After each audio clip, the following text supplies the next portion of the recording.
pencemaran lingkungan.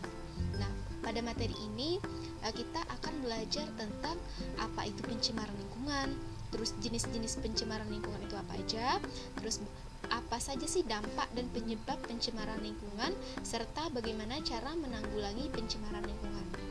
Oleh sebab itu, mari simak video Ibu dan nanti silahkan jawab pertanyaan yang udah Ibu buat di akhir dengan menuliskannya di kolom komentar ya.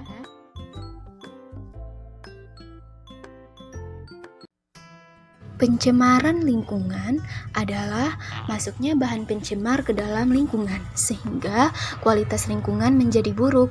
Zat atau bahan yang bisa menyebabkan pencemaran lingkungan disebut sebagai polutan. Ada dua jenis pencemaran lingkungan, yaitu berdasarkan zat pencemarannya dan berdasarkan tempat terjadinya.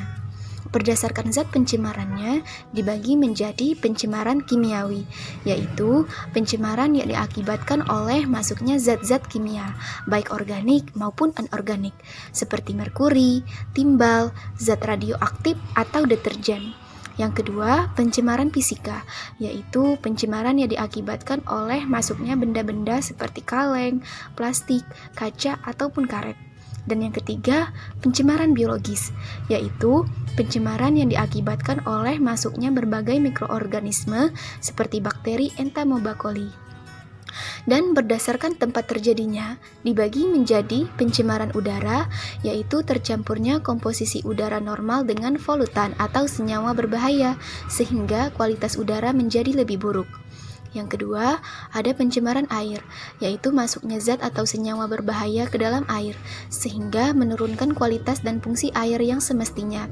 Yang ketiga, pencemaran tanah, yaitu masuknya zat atau senyawa berbahaya ke dalam tanah, sehingga fertilitas atau tanah berkurang.